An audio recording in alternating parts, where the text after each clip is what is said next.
Na-imagine mo na ba, ano kayang pakiramdam kapag milyonaryo ka na? Ano kayang pakiramdam kung meron kang 1,000,000 piso or more na savings sa bank account mo? Ang sarap nun, di ba? Ang tanong, paano nga ba kumita ng 1,000,000 piso? Ano-anong mga diskarte ang pwede mong gawin? Yan ang tanong na sasagutin natin dito sa video na to. At pag tinapos mo tong video na to, magkakaroon ka na ng mga ideas kung paano kumita ng 1,000,000 piso sa loob ng isang taon.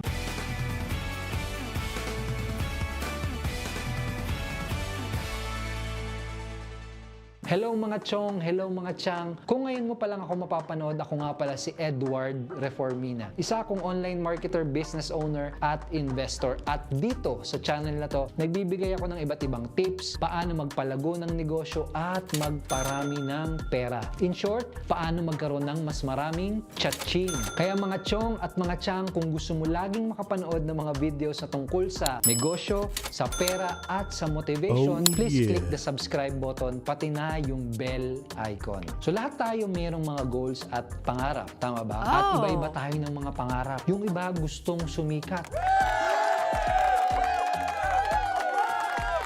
Yung iba naman gustong maging macho. Oh yeah. Yung iba naman gustong umasenso at maging milyonaryo. Kung gusto mong maging milyonaryo, manood ka ng mabuti dahil in this video, isi-share ko sa iyo yung top 3 ways na alam ko paano mag-earn ng 1 million pesos in 1 year. Ikaw na lang yung bahalang mag-decide kung ano dito sa tatlo ang paraan na gagawin at pipiliin mo. Ako personally, yung pangatlong paraan ng ginawa ko para kitain yung first million ko nung ako ay 25 years old. And mamaya bibigyan din kita ng extrang bonus. Bibigyan kita ng access sa online class na ginagawa ko kung saan ituturo ko sa iyo step by step kung paano ko kinita yung first million ko sa internet. Kaya be sure na manood ka hanggang sa pinakadulo. Simulan na natin. Way number 1, learn a high-paying skills. Isang paraan para kumita ng 1,000,000 ay mag-aral ka ng high-paying skills. Skills na magbibigay sa iyo ng trabahong malaki ang salary. Tanong, ano naman ang mga skills na malaki ang salary sa panahon ngayon?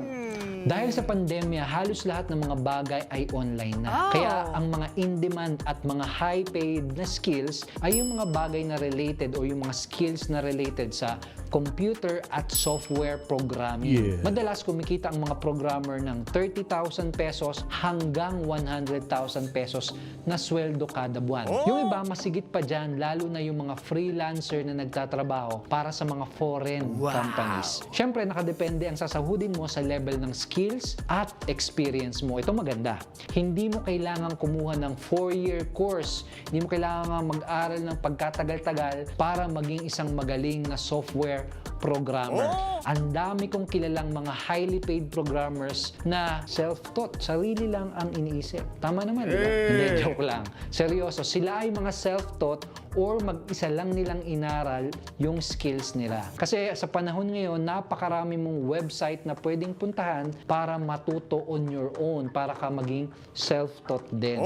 Mga website na tulad ng GitHub, Udemy, at marami pang iba. Bukod sa programming, isa pang in-demand at high-paying skill ay social media advertising tulad ng Facebook ads or YouTube ads.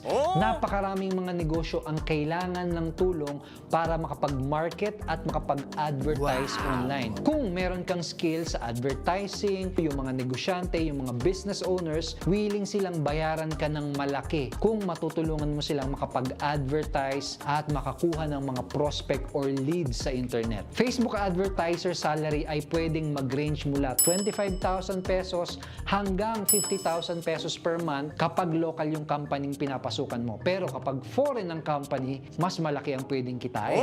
Pwede kang kumita ng 50,000 pesos per month hanggang 150,000 pesos per month per kliyente. Ito maganda. Pwede kang kumuha ng maraming kliyente.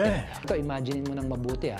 Imagine kung kumikita ka ng 60,000 pesos per month per client. Tapos, 3 kliyente ang hinawakan o kinuha mo. So, computein mo yun kung magkano kikitain mo kada buwan at kada taon. So, computein natin. 60,000 times 3,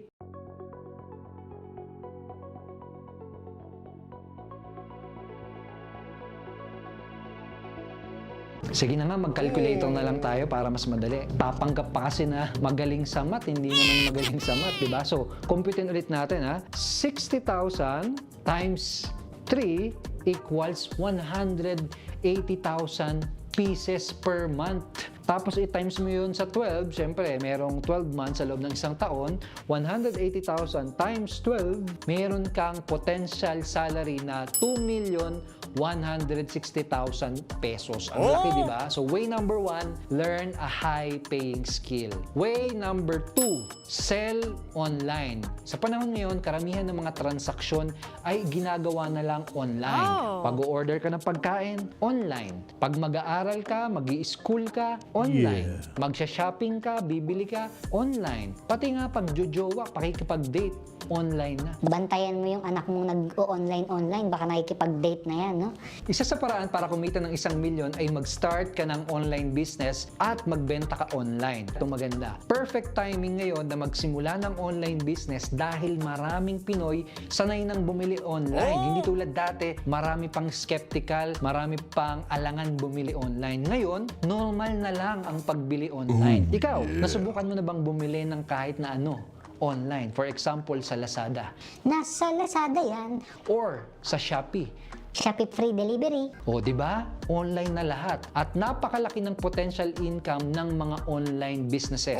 For example, alam mo ba na nung nakaraang 11/11 sale ng Lazada, last year pa yun, alam mo ba na umabot sa 1,000 mahigit na Filipino sellers nakabenta ng mahigit 1 milyong piso sa loob lang ng isang araw? And isang sale lang yun, 11/11 sale lang yun. Di ba pag nag-sale yung mga Lazada at Shopee, may 8/8, may 10/10, may 7/7, may 5/5, may 12/12, lahat na yata ng number may sale sila, di ba? So imagine mo kung gaano kadaming mga online sellers ang kumikita ng milyon-milyon. Now, siguro ang tanong mo, Ano namang magandang ibenta online? good question. Napakaraming pwedeng ibenta online. Pwede ka magbenta ng damit, ng sapatos, ng pagkain, ng accessories, jewelry, supplement, electronics, gadget, yung nanay mo, pati yung tatay mo, kapatid mo, ibenta mo na din. Halos lahat ng pwede mong mabili sa mga malls ay pwede mong ibenta online.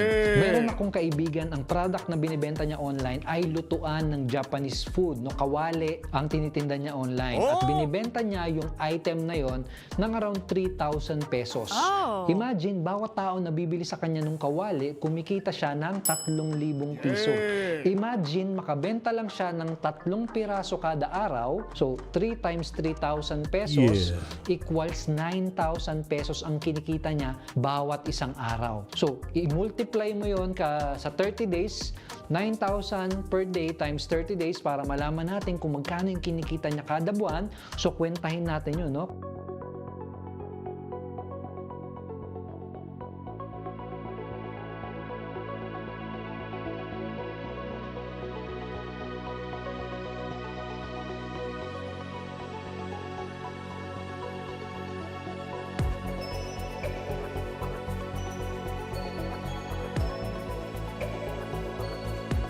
Gumamit na lang kasi ng calculator, nagpapakahirap pa, hindi nga magaling sa math, no? So, i-compute natin yun, ha? Kung nakakabenta siya ng 3 kada araw, that's 9,000 pesos. Times natin sa 30 days, that's equals to 270,000 pesos per month na income. I-multiply natin yun sa 12 para makuha natin yung yearly potential income. Kung nakakatatlong benta lang siya kada araw, nung kawaling tinitinda niya, meron siyang 3,240,000 per year na online business. Mahigit 3 milyon sa loob lang ng isang taon. Kumikitang kabuhayan. Way number 3 is affiliate marketing. Question, nasubukan mo na bang mag-share ng mga post na nakita mo sa Facebook? Nasubukan mo na bang mag-recommend na magandang pelikula sa mga kakilala mo? Nasubukan mo na bang mag-recommend ng masarap na kainan sa mga friends mo? Nasubukan mo na bang mag-recommend ng brand ng damit sa mga kakilala mo? Kaya ako natanong, kasi yung ginawa mo na yon, ang tawag doon ay promotion. Nag-promote ka ng post ng iba, ng products ng iba, at ng negosyo ng iba. Ito tanong ko sa'yo, may kinita ka bang pera doon sa pagpo-promote mo? Binayaran ka ba nung producer nung movie na pinromote mo? Binayaran ka ba nung may-ari ng restaurant na ibinida mo? Hindi, di ba? pero naging promoter ka ng product at ng business nila. In short, ginamit ka lang pala nila. Pinagkaperahan ka lang pala nila. Pinagkakitaan ka lang pala nila. Huwag ka malungkot. What if sabihin ko sa iyo na mayroong isang klase ng negosyo kung saan pwede kang kumita sa pamamagitan ng pagre-recommend at pagpo-promote ng negosyo ng iba? Gusto mo bang malaman kung ano yon? Ang tawag doon ay affiliate marketing. Ano ang affiliate marketing? Good question. Isang klase ito ng business kung saan pwede kang magnegosyo sa pamamagitan ng pagmamarket at pagpo-promote ng mga produkto ng iba. Ibang negosyo, ibang product creator, ibang product producer. Paano siya nag-work? For example, si Lazada. Nasa Lazada yan. Si Lazada kasi, bukod sa pwede kang magbenta sa kanya online, bukod sa pwede kang mag-shopping online, gamit si Lazada, meron din siyang affiliate program na sarili. Kapag naging affiliate ka ni Lazada, may mga ibibigay lang siyang link sa iyo. Ang tawag doon ay affiliate link. Okay? So ikaw, ang pwede mong gawin, pwede mong i-share yung link na yon sa mga kaibigan mo, sa Facebook, sa social media, sa mga kakilala mo. Tapos, kapag may mga tao na nag-click nung link na yon, tapos bumili sila, babayaran ka ni Lazada ng komisyon. Ganun nag-work ang affiliate marketing. Po-promote mo, i-share mo yung product, kapag may bumili, kikita ka ng cha-ching ng komisyon. Oh. So ganun lang siya kasimple, di ba? Share mo yung product, i-promote mo yung product, i-recommend mo yung product. Kapag may bumili, meron kang cha-ching, meron kang komisyon. Napakasimple lang, hindi komplikado. Tama? Karamihan ng mga influencer at YouTuber na napapanood mo, ito yung isang paraan kung saan sila kumikita ng pera. For example, itong si Sir Slater Yang na kilalang kilala from PBB, Pinoy Big Brother. No? Kapag nanood ka ng mga videos na ina-upload niya sa YouTube, makikita mo na sa baba ng description ng mga videos niya, mayroon ka makikitang mga links. At kapag kinlik mo yung mga links na yan, ang mangyayari, mapupunta ka kay Lazada. And dahil affiliate links yung mga yan, no? Yung mga links na yan, affiliate links yan. At dahil affiliate links ang mga yan, kapag mayroong nag-click at bumili, kikita si Sir Slater Yang ng affiliate commission. Kahit habang natutulog pa siya, no? Ayan. And another example ay itong si Sir Oliver Austria, kilalang isang architect and also YouTuber.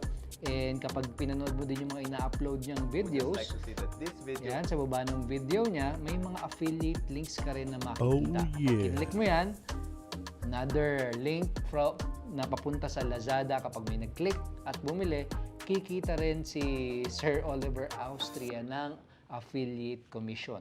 Kahit itong kilalang YouTuber na to, no, kung kilala mo to, si Mimiya. It's your girl, Mimi. Yeah, yeah. Yan, si Mimiya, kilalang YouTuber din, influencer and YouTuber. Pati yung mga videos niya, meron din, yung ilan sa mga videos niya, meron ding mga affiliate links. Yan, let's say, ito for example, ito. Pag kinlik natin yan, again, papunta na naman sa Lazada. Again, kapag merong nag-click ng affiliate links na yun at bumili, kikita ng mga affiliate commission itong mga YouTuber at influencer na ito. Wow! Now, to be transparent, hindi ako active affiliate ni Lazada, pero kinita ko yung first million ko sa pamamagitan ng pagpo-promote ng product ng iba through affiliate marketing. Ang tanong, bakit maganda ang affiliate marketing lalo na sa mga first-timers, sa mga newbie at sa mga baguhan pa lang sa pagiging online marketer or business owner? Ito yung mga reason. Una, hindi mo kailangan ng sarili mong produkto kasi nga magpo-promote ka lang ng product ng iba. Hindi mo rin kailangan mag-deliver ng products kasi yung gumawa ng products, sila yung magdi-deliver ng products. Wala kang malaking risk kasi hindi mo kailangan ng sariling inventaryo at hindi mo kailangan ng napakalaking puhunan. Kung gusto mong matuto paano gawin at simulan nitong affiliate marketing, mag-iiwan ako ng link or button sa baba ng video na to na pwede mong i-click. Click mo lang yung video na yon para makapag-register ka dun sa online class na ginagawa ko kung saan isi-share ko sa'yo yung eksaktong mga steps na pwede mong sundan kung sakaling gusto mong mag-start ng affiliate marketing business. O kaya naman, pwede kang mag-type sa ibaba sa comment section ng affiliate. Kapag tinype mo yan sa comment section, papadalang kita ng link kung saan matututunan mo step by step itong klase ng online business na ito. Question, dito sa tatlong paraan na napag-usapan natin, ano yung pinaka-okay at pipiliin mo? High-paying skill, online selling, or affiliate marketing? Pwede mo bang i-share sa comment section yung sagot mo? Thank you so much for watching mga chong at mga chang. This is Edward Reformina. See you sa next video. More cha-ching sa'yo. Remember, be unstoppable.